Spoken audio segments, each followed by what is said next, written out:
Luke chapter 4, verse 40. Of all the words in that brief verse, the four words that kind of stick with me are various kinds of diseases. Those words kept bouncing around inside my head. Various kinds of diseases. And I heard it in a new way. When we traditionally think of disease, we think of scary words. Words like cancer, and diabetes, and stroke, and arthritis. And this week for my mom, heart disease. So often in life, I have wanted to play the role of superhero, to have a superpower of healing for people from various kinds of diseases. But the word dis-ease, in and of itself, means so much more than just physical problems to me. If you asked me what I'd rather be cured of, my arthritis or my anxiety, I'd answer every time the dis-ease of my anxiety. If you'd ask me if I'd rather never have back problems again or never have attitude problems again, I'd say every time I want the dis-ease of my attitude healed.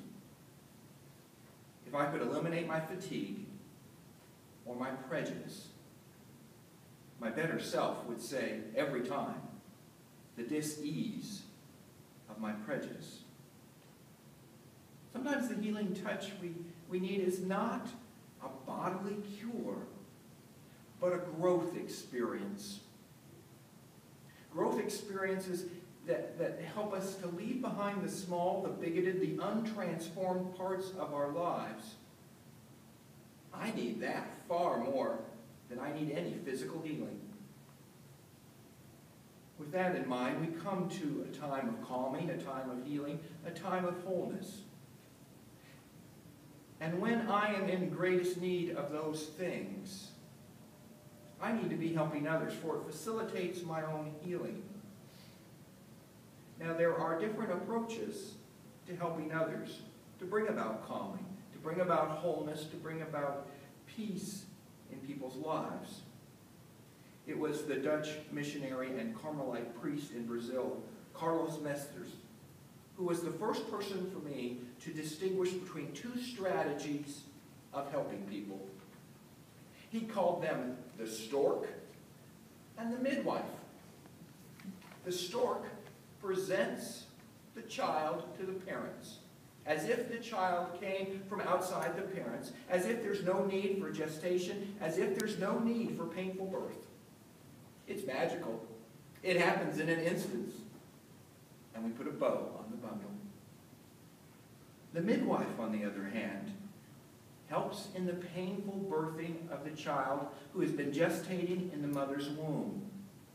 And the experienced and skilled midwife knows when to intervene in the birth, and when in the best circumstances, to stand back and let the birthing occur with little intervention.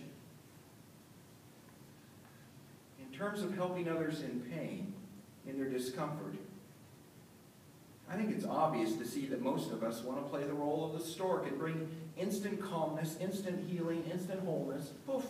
It just happens with no work on the recipient's part, or really ours either.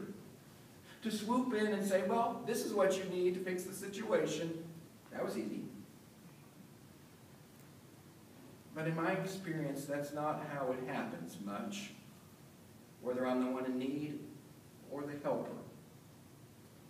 In my life, with the help of the community of faith, when I can function as a midwife, assisting people in bringing forth calmness, healing, and wholeness in their own lives, stirring up the gift of God that is within them. That's how the author of 2 Timothy chapter 6, verse 1 puts it, and I really like that phrase. Stirring up the gift of God that is already within them. When we can assist in that, God's mysterious and profound presence bursts forth, and there is joy and new life.